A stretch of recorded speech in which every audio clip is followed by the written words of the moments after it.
Hello and welcome to Sips and Substance, where we distill politics down to its essence. I'm Justin, and as engineer, I love processes, and I'm looking for reliable signals in our politics. Hi, I'm Jonathan. As a professor, I like to analyze stuff and dig into causal chains and causal mechanisms. So that's, I think, what we're going to be kind of doing today, looking for the underlying causes of stuff, kind of dig into that. So today, we're going to cover a lot of the news, what happened in Israel and Gaza and Lebanon. We're also going to be talking about the last-minute media strategies that both the Trump and Harris campaigns are doing. Yep. And also this week, I'm reporting back from the Great American Beer Festival, which I went to last week in Denver. Always a fun occasion. It's just overrun with thousands of different beers and hundreds of different breweries. And I made my way through quite a bit. My brother and son and nephew came out, so we had a good time. So this week, I have a shirt on from the brewery, which I enjoyed the most, was Three Floyds, because they had something that I've been trying to get a taste of for years. It's called Dark Lord. It's a famous stout they have, and they put out like once a year, and you have to be there in Indiana to get it. But they brought some to Denver, so I had that. Unfortunately, couldn't get any of that. You can't get it to bring with you. So I have a Three Floyds West Coast IPA, which is really good. And then if we go long, which we always do, I have a Pilsner to back that up with. Any case, the Dark Lord is tremendous. If you happen to be in Indiana when it's Dark Lord Day, go get some. It's like 15% alcohol beer, so you can't drink a lot. But it is just really complex, a lot of interesting dried fruit flavors and the heavy malts from a stout. But it's really smooth as well, so really good beer. This one, the West Coast IPA, also solid. I prefer the West Coast style. I don't like a huge tropical fruit bomb that you'll get with a lot of East Coast hazy IPAs. This is a pretty solid West Coast IPA. 15%. If we both had that, we would just be yelling at each other. Oh yeah, or falling 20 minutes in. We'd probably be out by 15 or 20 minutes too. Okay, so for our first segment, we are going to talk about Israel. Now, obviously, we need to constrain that conversation because there's a lot going on there. So what I'm not going to talk about are the Houthis or the West Bank. We can save that for another episode. But we've had new developments in both Gaza, Lebanon, as well as with Iran. So let's start with what's happened in Gaza. As of yesterday, the leader of Hamas, Sinwar, was killed by chance, really. Yeah, it's pretty much a random patrol happened to run into him, which says some things about sort of how things were probably getting pretty desperate for Hamas if he's out. I think it was just him and two other guys, right? He had his bodyguards, and then some Israeli soldiers saw that, and then they retreated to a house, and then the house got destroyed. So who was Sinwar? I just want to briefly mention his biography. He was one of the original Hamas members from the late 80s. He was arrested, and prior to his arrest, he was pretty much like the chief enforcer of Hamas. He would torture his own citizens. If they were accused of being Israeli spies, they could be executed. And so he was in Israeli prison for a very long time. And in prison for killing Palestinians, right? More or less, not for killing Israelis, but killing Palestinians. He's been really hardcore for as long as he's been on the scene, right? And so while he was in prison, he really studied up on Israeli culture. He learned Hebrew, and he kind of gained an insight into the Israeli zeitgeist. Is that going to be your word for the day again? No, I love that word, but. In terms of strategy, even though he was in prison, he was still able to, give his knowledge to other Hamas operatives. And eventually, he was part of like a hostage negotiation deal and was released in prison back in, I think, 2011.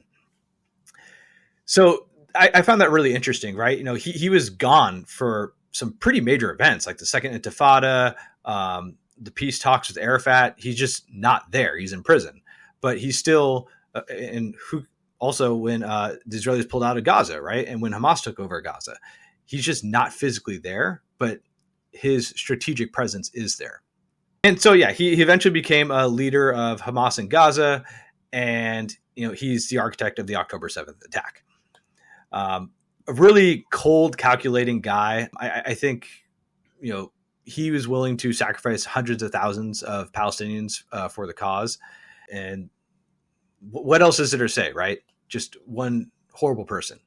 And now he's gone. Certainly the world is a better place without him planning to kill more Israelis. I think we certainly don't need that. I think what's interesting, obviously, from the analytical perspective, what we're doing today is kind of figuring out, well, what does that mean? And we've had a little debate in terms of, is this a political victory? Is it a military victory? Is it some of each? And I think, if you're looking at this, what do we expect to happen now that he's gone? It could go either two ways. There's a chance, hopefully, that the person replaces him will be more reasonable and more willing to have some sort of peace accord, which would be certainly a political victory for Israel if they could get Hamas to kind of agree to step down. But you never know if you're going to get somebody that has the same views or even more hardened views after the Israeli invasion and all the suffering they've inflicted on the Palestinians in Gaza. So I think it's kind of a crapshoot right now. I know the initial reaction response of Hamas is they're being very recalcitrant in terms of restarting peace talks. But it's been, a day and a half maybe? So right. Can't really draw any conclusions from that. But if nothing else, it's injected a lot of uncertainty into what's coming next. Right. I mean, I would definitely argue it's certainly a moral victory, right? It's, when bin Laden was killed, Al-Qaeda was already decimated, right? They weren't really a threat to America. I think these killings are largely symbolic to just show that, hey, if you do this, we will eventually find you, right? And so it acts as a deterrent for, future leaders of terrorist groups. So don't engage in terrorism or you will die. Well, it's wrong too. There's that, but yes. Of course. So from a military standpoint, I don't really think it affects too much, right? Hamas hasn't really been able to inflict casualties on Israeli citizens ever since Israeli invaded Gaza. The amount of Israeli troops being killed in Gaza is, given that it's an urban combat environment, has been fairly low. So I think from a military perspective, it doesn't really do much. I would agree. And I think also just like the reality that he's wandering around on the streets with a couple of people and that's it implies to me that he's not as tied in with everybody else in Hamas as they used to be or they would like to be. It implies almost that he was isolated, right? He didn't have a large following with them. And maybe they thought moving in a small group would be better. I don't know, but he's certainly not surrounded by hundreds and hundreds of troops protecting him as you might expect the leader of Hamas to be. And that, to me, that speaks to militarily, probably isn't going to have a huge impact. I think you're right about that. Yeah. But I mean, still from a decision-making process, I think he had quite a bit of power, right? Well, if they still had a command and control apparatus, right? I'm not, again, seeing him wandering around with just two people lends me to think that there's not a lot of coordination going on right now. Well, I mean, someone like that, you wouldn't want to have 100 troops around you, right? Because that puts a target on your back. It brings suspicion that... Well, if he had 100 troops around him, he probably wouldn't be dead. He could have been dead long before, right? That's true. But in any case, I just, it seems odd to me that he's wandering around on the surface so unprotected. That to me seems to speaks to me that Hamas is having problems on a larger front in terms of command and control. Right. So we'll see. Let's give it some time to see if some peace talks restart. Obviously he was a hardliner, right? So he is one of the main reasons why the deals failed. And then on the other side, Benjamin Netanyahu is another reason why the deals failed, right? I mean, at the end of the day, there was just no way to get a deal done, right? Because Israel's goals are to eliminate Hamas, and Hamas's goal is to survive and still maintain control of Gaza, right? Those two are incompatible. You might be able to have some hostages exchanged, but at the end of the day, someone is going to break whatever deal that was going to happen, right? Mm-hmm. And this has sort of been my complaint about the Israeli strategy from the start. It's like, you're not going to kill all of them, right? This would be an opportunity to basically declare victory and then come up with a deal and say they're degraded enough So they're not a threat right now. We can have peace. Will that happen? Hard to say. Netanyahu hasn't been willing so far to have any kind of compromise. But even if they do have a deal, I think you're right again that eventually it's going to come back because you're not going to kill them all. So you can have a military victory here. We've killed them enough. We've killed their leader. Right. They're not a threat right now. We can have a ceasefire. But there's no aspect of that kind of settlement that resolves the underlying politics. Right. And that's ultimately what we want to solve, right? If you're going to war, that's what you should be trying to do. Right. Yes.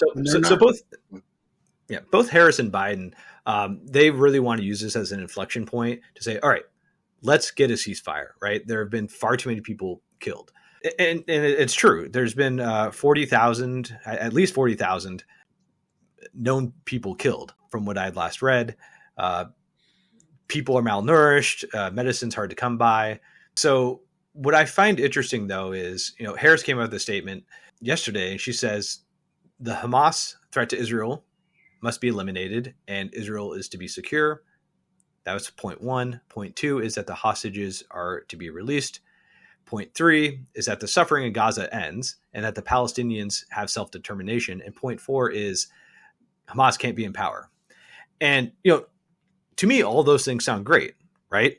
Like, if you're an objective observer, you would hear that and say, yeah, who would disagree with that? But I think the facts on the ground just make that an impossibility.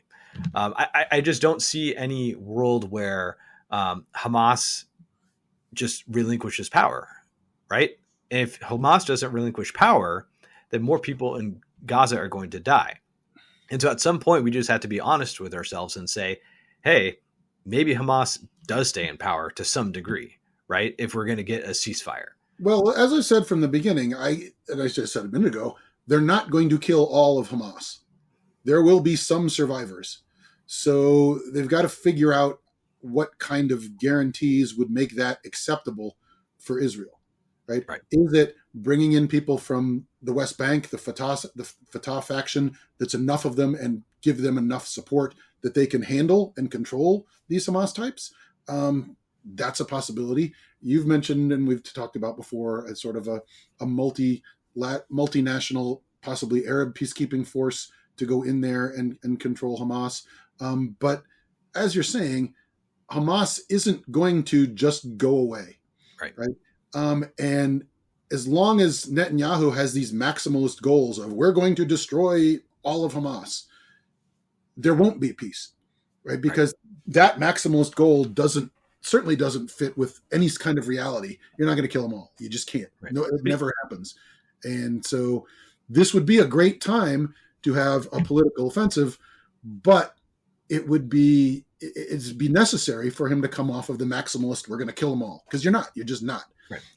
But even if he dropped those maximalist goals, right, and Israel just said, hey, you know what, we're pulling out, we've achieved a major victory. Suppose that happened, right? Mm-hmm. There's a vacuum. Gaza needs to be rebuilt. Like you said, unless there's like an external force, whether it be folks from the West Bank or some sort of multinational force or UN peacekeepers or someone, eventually Hamas is going to come back. Now, I don't think there'll be a military threat, right? I mean, they've been degraded so badly and the tunnels are collapsed. It's just going to be really hard to create new weapons. I don't like to use absolutes like that. I don't think they'd be a threat for a while, but if nothing systemic happens in Gaza, then I think eventually it's going to come around, and this cycle has repeated from things in the past, and nothing I think that I've seen yet would lead me to believe that it's not coming back. It would require some sort of really overarching changes to what's going on in Gaza. And first of all would be abandoning Netanyahu's stance before of, hey, we'll let them do whatever they want, because it takes the pressure off us to have a two-state solution, right? In a lot of respects, he's kind of doing the old reap what you sow thing. Right? He more or less encouraged not the attacks, right, but the disharmony amongst the Palestinians, because that was good for his desire of not having a two-state solution. Yeah, I mean, and we mentioned this previously with Israeli internal politics. Just their current coalition, it just doesn't lend itself to a two-state solution. That's just not a reality. Well, it doesn't lend itself to compromise. Yeah. Period. So let's talk about Lebanon now, because at the end of the day, we just need more information about what's going to happen in Gaza. I think it would be safe to revisit it in a month, or if another major event occurs. So, as we mentioned in our Hezbollah segment, most of Hezbollah leadership has been decapitated. Many senior leaders are maimed to the point where they can't operate effectively. Israel has invaded southern Lebanon. They've continued airstrikes in Shia-controlled areas of Beirut, where Hezbollah has kept weapons, and obviously a lot of civilians are killed in these strikes.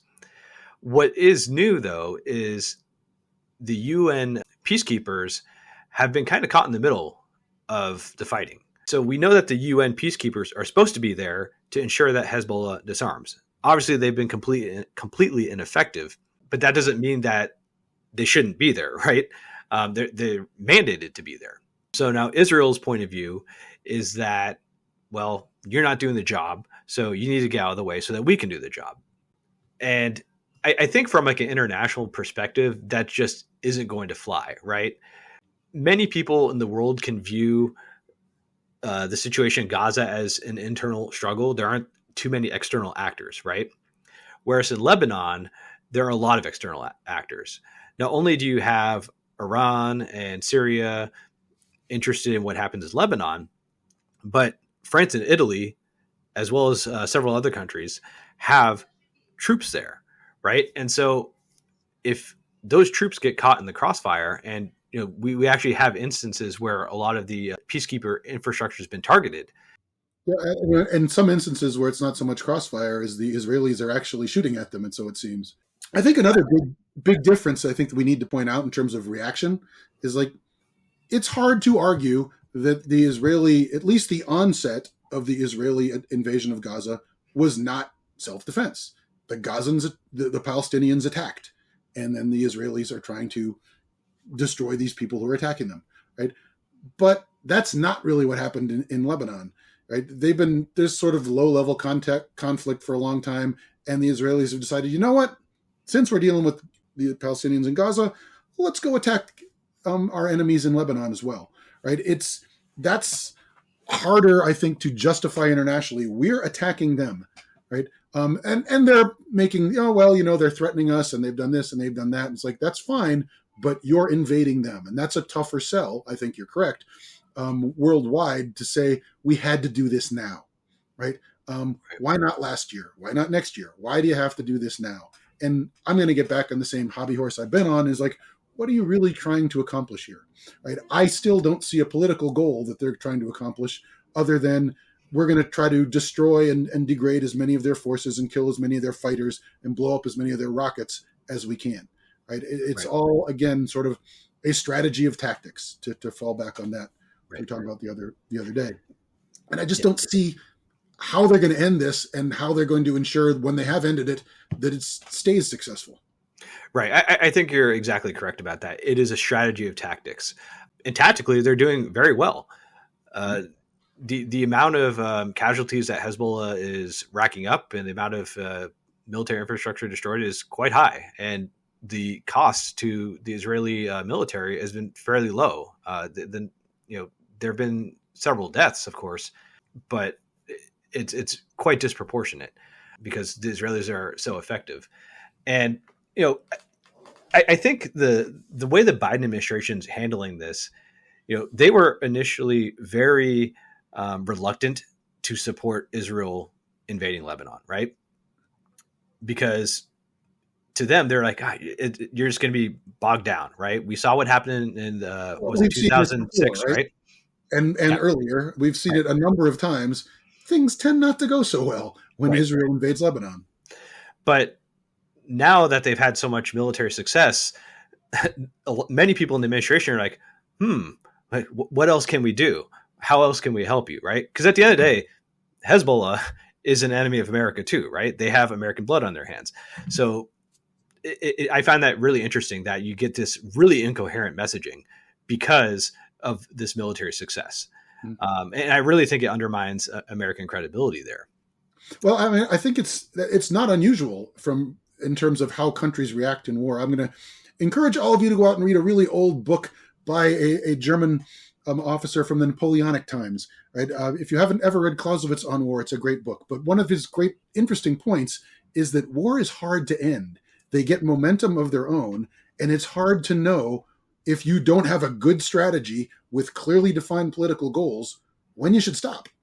Right? The Israelis don't have that kind of strategy.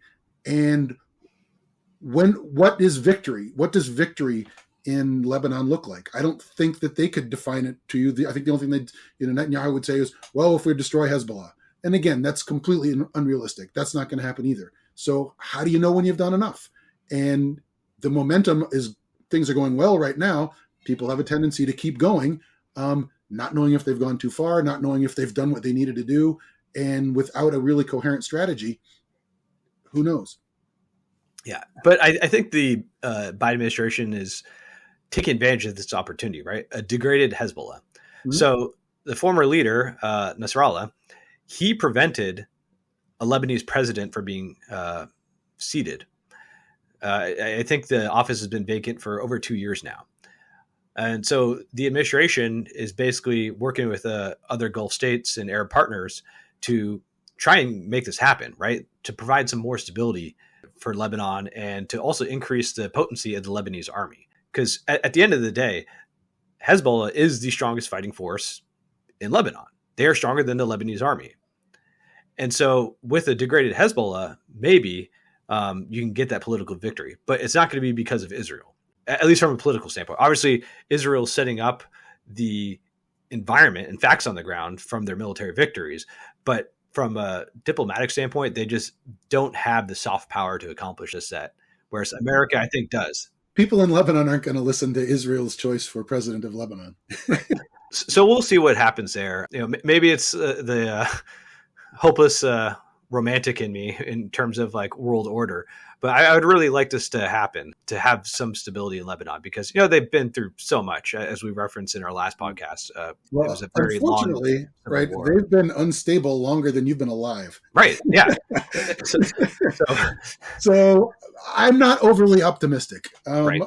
I like to be hopeful, but when it's this starting with a conflict where it is a strategy of tactics, I don't know where this is going. I'm hoping that maybe we can have some diplomacy with some other states in the nation to come up, or in the area, to come up with a reasonable outcome. But I'm going to reserve judgment and see how that plays out before I get too into that opportunity or possibility. So now let's move on to Iran. Iran, they launched a ballistic missile attack on Israel, and we've been waiting for an Israeli response. Yes, as I recall, you were Nostradamusing and writing it into our little notes that we're going to talk about the Israeli response to Iran, and it hasn't happened yet, so we're still waiting. So, we're still waiting now. So there are some very hawkish people, right, who have seen the military success in Gaza as well as the military success in Lebanon, and they're saying, hey, let's just go hard at Iran. Let's destroy their nuclear facilities. Let's cripple their oil infrastructure and really put the pedal to the metal. And you're talking about Israeli hawks here, right? Yes. And I'm sure some U.S. hawks too, especially on the right. But the Biden administration, says, hey, slow down. We don't want to have this get out of hand. So they've been negotiating with Israelis and helping them choose targets. They've been really active in this regard. I think, since we pause here, it's a good time I'm going to break your promise that we weren't going to talk about the Houthis. Because the Houthis did come into play as sort of, we're signaling to Iran that, you know what, if we don't blow up your nuclear facilities, it's only because we don't feel like it right now. We used some of our massive bunker busting bombs to blow up some Houthi underground Houthi weapons facilities.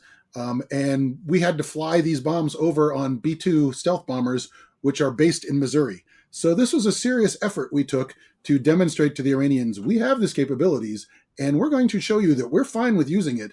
So if we don't blow up your stuff right now, it's not because we can't. It's because we don't feel like escalating just yet. Maybe control yourself. So I thought that Yeah. was. I'm not usually a huge fan of signaling because I think signals can get misinterpreted and whatnot. But I think this was probably a useful one to remind them we have these capabilities, and if we want to do this, there is nothing you can do about it. Yeah. And for those of you who don't know, the B2 is part of our nuclear triad, right? They're the ones who And would. these were not nuclear bombs, just to be No, clear. no, of course not. But their stealth capabilities are so good that they are supposed to be able to fly deep into enemy territory and drop nuclear weapons if we ever needed to. If we needed to. Hopefully, we will never need that. But So Iran has had some interesting signals coming out of it. On one hand, they've been threatening the Gulf states, saying, hey, if the Israelis fly over your airspace, we're going to attack you. We're going to attack your oil infrastructure. At the same time, they're trying to play nice with the other states. So I think inside Iran, you definitely have some hawkish people and some people who want to de-escalate, right? There's an incoherent policy there. well, I think they also know at a core level that if they go to war with all the Gulf states and Israel and the United States, things won't go well for them. Well, I just don't think it's going to go well for them at all, right? My guess is that the Israeli response is going to not only hit some of the military infrastructure like radar and where the ballistic missiles launch from. Israel has said that other countries are going to be affected by their response, right? So, I'm trying to read between the lines here, and I'm thinking like, do they strike drone production facilities? Because I know that Iran has been outsourcing some of their drones to Russia, so that's a possibility as well. But we'll see. I mean, the fact that Biden seems to be okay with the response and that Biden is now placing U.S. troops in Israel with a sophisticated air defense system that we have very limited quantities of seems to suggest that everyone is on board with the Israeli response and the perceived response from Iran. Yeah, again, going against my usual sort of stance, I think that was another really good signal. It's like, hey, not only do we have these bombs we could use if we want to, but we're putting in these people in Israel. You're not going to be able to hurt them, right? So figure out an off ramp for yourself after the Israelis have this attack, whatever in response. Because if you want to step it up, we are more than capable of stepping it up. I think Iran knows this. I think that's why they're kind of flailing around. Hey, don't help Israel. But at the same time, maybe we could think about how we could end this. Because I think they know they're sort of painted themselves into a corner with another cliche. So we'll see. So at least I have a lot of cliches to use. I'm not just using the same one. So I wanted to briefly mention, how can we get insight into what Israel's thinking, right? In the show notes, I linked what the quote experts think, right? They could be wrong, but they probably know more than me, you, and the rest of our audience, right? There's a diversity of opinions there, so you should look into that. You should never underestimate the egotism of a professor, though. I don't necessarily agree that people know more than I do about this, but we'll go from there. But I think it's useful to read some of the op-eds in Israeli news. Now, you're not going to get the same level of insight from reading the English versions of the text, right? Versus the Hebrew. Now, I don't think our audience speaks Hebrew or reads Hebrew. So the best you're going to get is to read some of the English news. So on the right side, you have the Jerusalem Post, and on the left, you have Haaretz. There are some other English outlets, but I do think that you can gain some insight into how the Israeli population is thinking about these things, right? Because op-eds are written for a specific audience. You see that all the time in America. You have op-eds in the New York Times, you have op-eds in the Wall Street Journal, and they each represent some sort of line of thinking that hopefully many people in America subscribe to. And so my suggestion is to read some of these op-eds, You're not going to necessarily get like facts and concrete details, right? But I think you can gain insight into the word of the day, Israeli zeitgeist. And so we've argued about this offline as well. Is like, I'm reluctant to try to go read op-eds in a source that I don't know well, so I know how to fill what kind of lens they're using, right? So if you're really going to think you're going to learn from these things, and I kind of skeptical that a lot of people are going to want to dive that deeply into what's going on in Israel. I think, as you mentioned, you want to make sure you know what's left, what's right, which way they're leaning. Then it can make more sense to you. I do think, and I think we probably disagree a little bit on this, I think we get pretty good coverage here to make us fairly aware of what's going on, right? We don't necessarily know the full picture of popular opinion going on in Israel. But I think, a lot of that is kind of baked into the coalition, right? You've got Netanyahu and the far right and the settlers, and then we have, the center and the left more or less in opposition to a lot of his policies, but kind of sort of working together as a national unity government right now. But like you said, if you really want to dig into what current domestic politics is like in Israel, certainly the Israeli papers and their op-eds can give you some ideas. But again, as you said, and it's one of the things I always teach my students, don't get hard news from an op-ed. Right, definitely not. If you think they say something that's interesting that you don't know, check it out in a hard news source to make sure. Right. Yeah, definitely don't get facts. This is just to understand their line of thinking. And again, I want to reiterate, it's written in English for a reason. That means it's written for us. So you also have to keep that in mind, right? Because I don't want to call it necessarily propaganda, but it's definitely geared towards our line of thinking as well. They're trying to ish, at least. Yeah, right. They're trying to sell their point of view to us. That's the audience, right? So keep that in mind. But if you read these op-eds and articles with that in mind, I do think it is useful, especially if you get like wide point of view from multiple outlets. Yes, it never hurts to be informed. I will agree with you on that. Okay, so onto some lighter topics. It's always difficult to discuss really contentious issues such as Israel, the Middle East in general. But now we're going to talk about the last minute media strategy for both the Trump campaign and the Harris campaign. I've got an even lighter topic. I've switched to a Pilsner. We've exhausted my IPA for the day. I've got the Three Floyds Speed Castle Pilsner, also a very solid beer. It's a little sort of more robust, I guess, than a lot of the Pilsners. It's not a clean and crisp Pilsner. It's got a little bit more malt backbone to it. So it's very tasty. I'm enjoying it quite a bit. Oh, good. So do you want to start with Trump or Harris? I feel like let's start with Trump because then we can talk about Harris and lean into the last thing that I wanted to bring up for the day. Okay. So when we talk about, I think it's interesting what Trump is doing. He's in a way kind of going into a shell a bit, right? He's canceling a lot of interviews. He's not going on 60 Minutes when he said he was going to go on 60 Minutes. He's just focusing more on friendly stuff, with the exception of the Univision town hall, which was a little bit more confrontational stuff than he usually does. Although with the caveat that since Univision merged recently, they've become much more sort of Trump friendly than they used to be.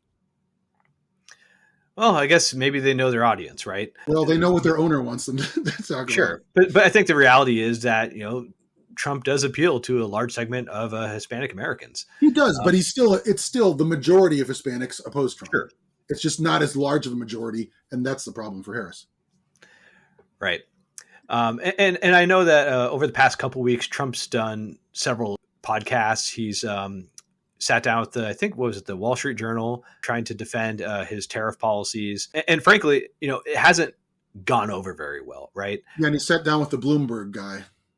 That was wasn't it Bloomberg person he was talking to, and that one got pretty contentious. Honestly, there have been so many. Anyway, I haven't watched all of them.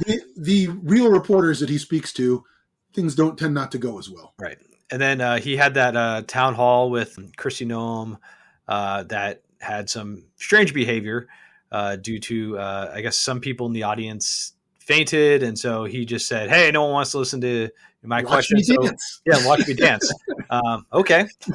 So yeah, it's just really bizarre. You would think that like the campaign is imploding to some degree, but maybe they're just looking at the polling and saying, hey, you know what? We're going to play it safe. The fundamentals in terms of like the economics look good for us. Well, I think there's also a little bit of, I think people are kind of worried about what he may or may not say. And they think, well, Right. things are okay right now. It could get worse. Let's not make things worse. Well, let's kind of pull back a little. There's an interesting article in the Times about a lot of Trump allies that are kind of worried about the things that he's been saying. I mean, they're not worried because it's horrible and he's just ridiculous person. They're worried it might derail his campaign. Take that as you will. But in any case, it just makes sense that they're kind of pulling him back from that sort of strategic approach. If you're only worried about getting him elected, maybe not expose him so much to the rest of the country. Right. It's a risk-averse strategy, right? I mean, I think if you're the Republicans, your probability of a trifecta is significantly higher than the Democrats, because I think if the polling is off by, say, like 2 points, that's a Republican trifecta. Whereas with the Democrats, if the polling favors them by like 2 points, then yeah, they had the presidency in the House, but the Senate is still quite a reach. So I think, from like a campaign perspective, they're doing the right thing, at least in my opinion. Well, Trump doesn't care about the trifecta. He only cares about himself. But again, I still think that, yeah, if he goes out there wider, I think he has more to lose than he does to gain. And I do think I agree with you that that's a reasonable strategy if you're the Trump campaign right now. Yeah, even this morning, I think he was on Fox News, and a bunch of like 5-year-olds were asking him questions. Well, that's right in his wheelhouse then. Yeah. So we'll put that in the show notes so you can have some fun there. You go. Is Trump smarter than a 5-year-old? That could be the next game show. So let's move on to Harris, because she's been doing a media blitz, right? Previously, I think she was criticized for just kind of avoiding the media to some degree. I don't think that criticism was very fair because, one, the campaign was still young, right? We have to keep in mind that a lot has happened in the past few months. A lot has happened. And so, I can give her a break there, but she's also just been taking a non-traditional approach, right? We come from an era where it's like you sit down with major news networks, you do debates, you do town halls and things like that. But that's just not the media landscape anymore. Folks are more siloed.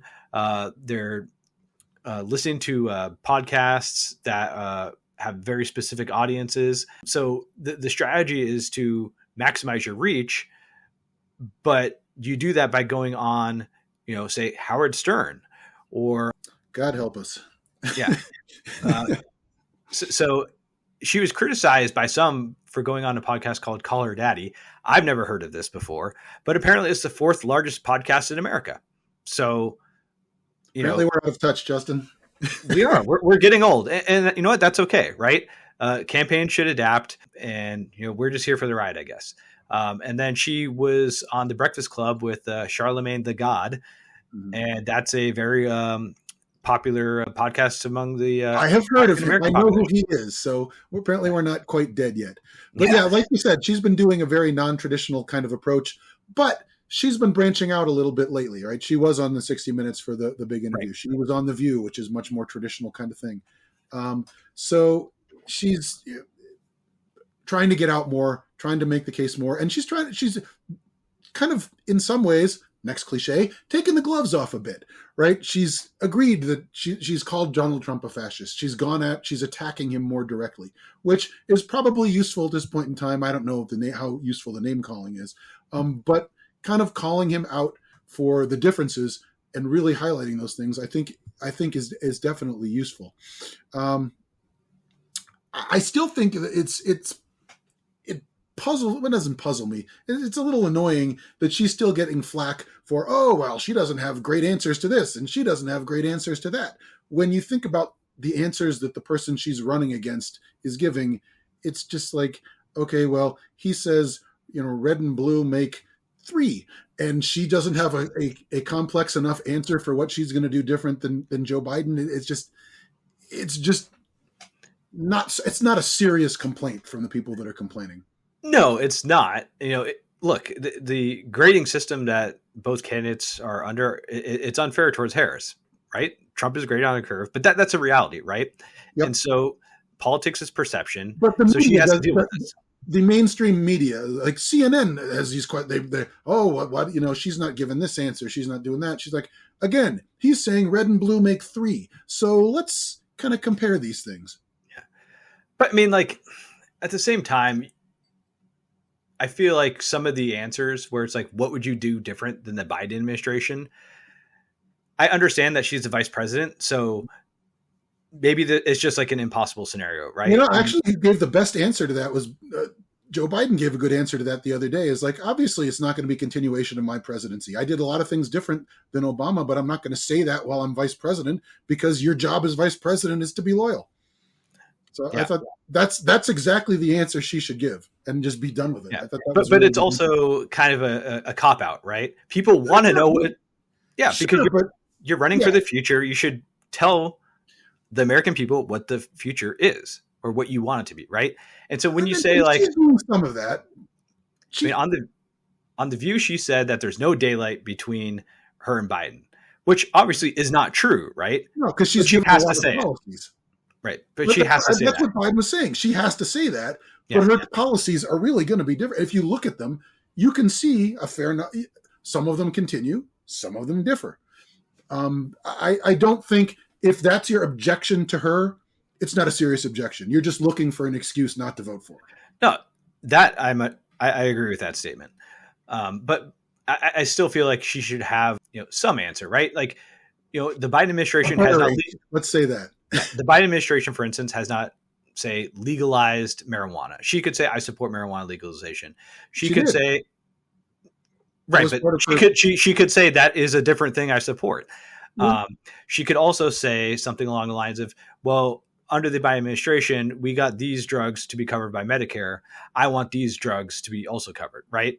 You can have differences, but still be on the same path, right? Yeah, and I think she's done a kind of a decent job, sort of talking about some of those differences, but she hasn't done the job that you're saying is like giving us the transition into, yes, I've been, I'm his vice president, so I'm doing this stuff with him, no complaints. Here's how I'm going to take it further. I think you're right that kind of lead in to her policies would be, but I don't think that's going to make a difference for the critics. Oh, for something else. Not only that, I just don't think it matters at all. No, right? I'm just saying that she should have a better answer. Sure. And if we can come up with something, on the fly like that, I feel like her campaign definitely should. You think they ought to be able to come up with something. Another thing that she's done is she went into the Lion's Den and went on Fox News to be interviewed by Bret Baier. And it got 7 million views, which is, pretty high for a cable news network. I've heard mixed reviews on how that interview went. And it kind of begs the question, like, well, who's it for, right? You're not going to convince many Fox News viewers to vote for you, right? I actually was reading that a fair number of independents and Democrats actually watch Fox News. So I think that's what she was trying to do, is maybe get to some of them. So maybe it was successful in that case. I mean, I think from my perspective, it's kind of like a way to goad Trump and just say, hey, look, like, what are you afraid of? I went on Fox News. You're afraid to debate me? Like, what's going on here? In some ways, it could be like a base play, right? It tells, the people in your on your side of the aisle that, hey, you know what? I'm going to fight for you. I'm going on Fox News. It's also a way to tell the people who are like, oh, she's scared to go on get interviews. Well, here you go. Fox News. You can't be more confrontational than that. And then lastly, there's talk about her going on the Joe Rogan show, which is the most popular podcast in America by quite a large margin. I would still say don't go on the Joe Rogan show. And look, you're trying to I can see why she might, I guess. Yeah. So I guess, like, my question is, like, why not go on it? Because he's a lunatic. Okay. But he's popular. Yeah, okay. But would you say she should go on Alex Jones? They're very, very different. right? Alex But Jones does not have the reach of Joe Rogan. if he was more popular, would he be okay to go on? Um, I guess I will say Joe Rogan's not as offensive as Alex Jones. yeah, I think they're just very, She very could probably different do fine. degrees She could of do crazy. fine on Joe Rogan. It's just, it wouldn't be my first choice of a place to go. I don't know how many of the Joe Rogan, there's the Joe Rogan bros are going to vote for Kamala Harris in any circumstance. Well, they might not vote for Trump, though. I mean, like, I think just being out there, because at the end of the day, some of these people are fairly apolitical, right? They're not. That's true. I don't think he's going to be aggressively in her face and definitely not make her look stupid. So it probably can't hurt, I guess. Yeah, and you know what? Like, if he has that much reach, and then if you get, say, like a 1 or 2% conversion rate, an election this close, I think that makes a lot of sense to do it. Yeah. So that gives me a good segue into the last thing I want to talk about today. I was sort of really surprised and taken aback by the Harris campaign's outreach to black men from last week. And we talked about this a lot offline. I thought this was going to be a horrible misstep for her, and you kept telling me, no, it's not going to mean anything. And I have to say you were right on this one. It hasn't meant anything. When am I not right? Well, we can go into that if you want to. I keep an accounting, so I have a detailed list. But in any case, right, I thought that this outreach to the black men was going to be something that the GOP was going to jump on, and I thought she'd be really vulnerable there. So I thought this was a misstep by Harris's campaign for putting this out, because she's having a problem. I mean, let's step back a second. I guess they recognize, hey, we don't have as much reach with black men as we should. Biden was doing much better with black men than we are. We need to do something about it. Here's a chance. But what this does is it really leans into the identity politics. Yeah. Right? Before you go into that, though, I want to point out that Barack Obama also was campaigning for Harris specifically towards black men too. So this isn't just like some, you know what, like our internal polls say this. I think a lot of the polls. Yeah, I think they're worried. They're definitely worried. Right. And I think we should also go into like what is the policy outline, right? And I have that handy for us to go through. So she wants 1 million loans that are fully forgivable to black entrepreneurs and others to start businesses. I don't know what that really means, but again, available to help black entrepreneurs. Championing education, training, and mentorship programs that help black men get good paying jobs in high demand industries and lead their communities, including pathways to become teachers. Well, we can use more teachers, that's sure. Supporting a regulatory framework for cryptocurrency and other digital assets so black men who invest and own these assets are protected. I think that's just absurdly, I want to say patriarchal, but she's a woman, so I guess we'll have to say matriarchal. Is that what we should say with that? But it's demeaning to it's like black men can't invest with the same savvy that white men or other non-black men can. I thought that was weird. Launching a national health equity initiative focused on black men that addresses sickle cell disease, diabetes, mental health, prostate cancer, and other health challenges. Legalizing marijuana, recreational marijuana, and creating opportunities for black Americans to succeed in this new industry. So the policies themselves are kind of innocuous, but a little bit patronizing and stereotypical. I wouldn't have expected the Harris campaign to say, you know what's going to really help black men if we legalize marijuana. It's like, come on, I find that really kind of tone deaf in terms of the stereotype.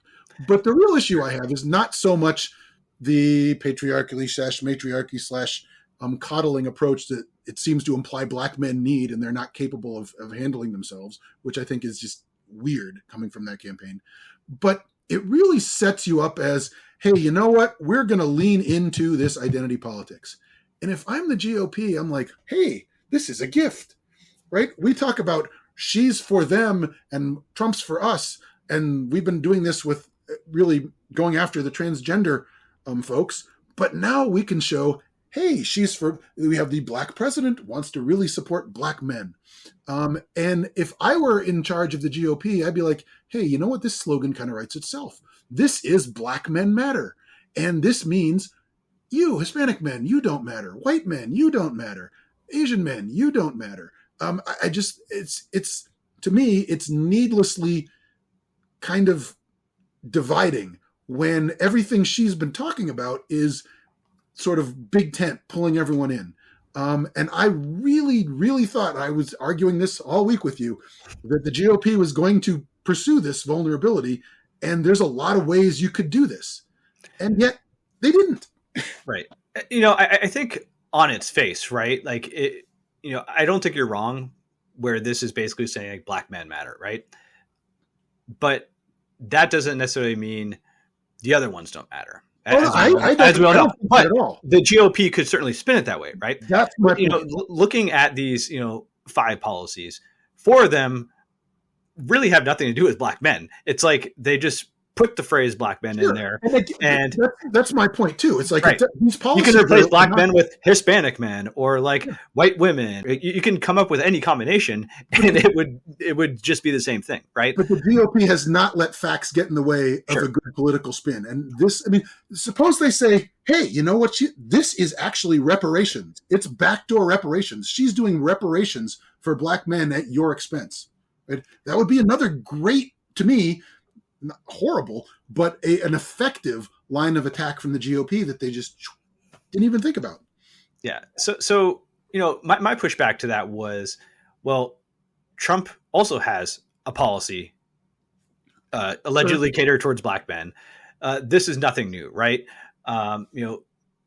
Identity politics is just part of the American political system. Harris has a plan for Asian Americans. She has a plan for Hispanics. Trump has a plan for Hispanics, as evidenced by how he went on Univision, right? I mean, this is just the name of the game. And from my perspective, the number one identity politics group that we've talked about is the white working class, right? And it's because they are overrepresented in the critical states like Pennsylvania, Wisconsin, Michigan.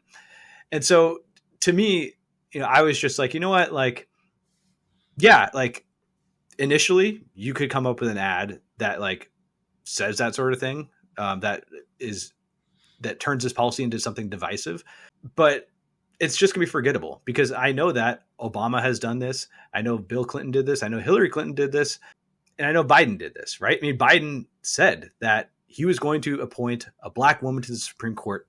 End of story.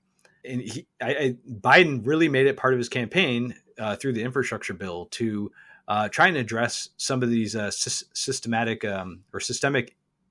inequities we have in our infrastructure, right? That was always a part of his campaign. But I think if you just pulled a random voter and just said, hey, what was a policy for black men that Biden accomplished? Or you did the same thing with Asian men or Hispanic women, no one would be able to point to a specific policy.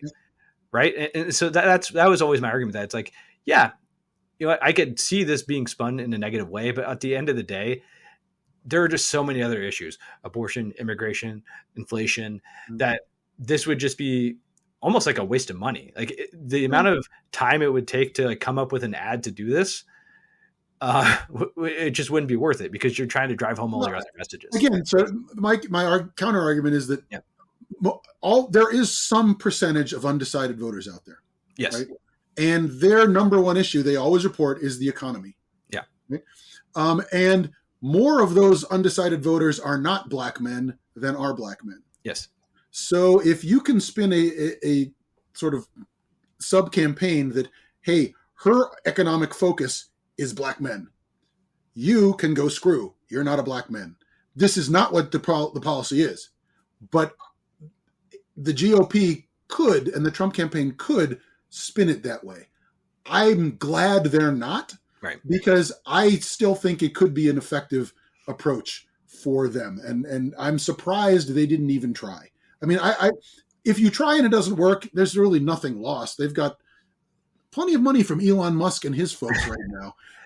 So I'm really surprised. And to me, it's kind of reflective back to what we just talked about, right? Where they're kind of in like the really risk averse mode. Is like, you know what? We've said what we can say. We don't know that he can get out there and say this with enough nuance without going off on a different tangent to make it worse.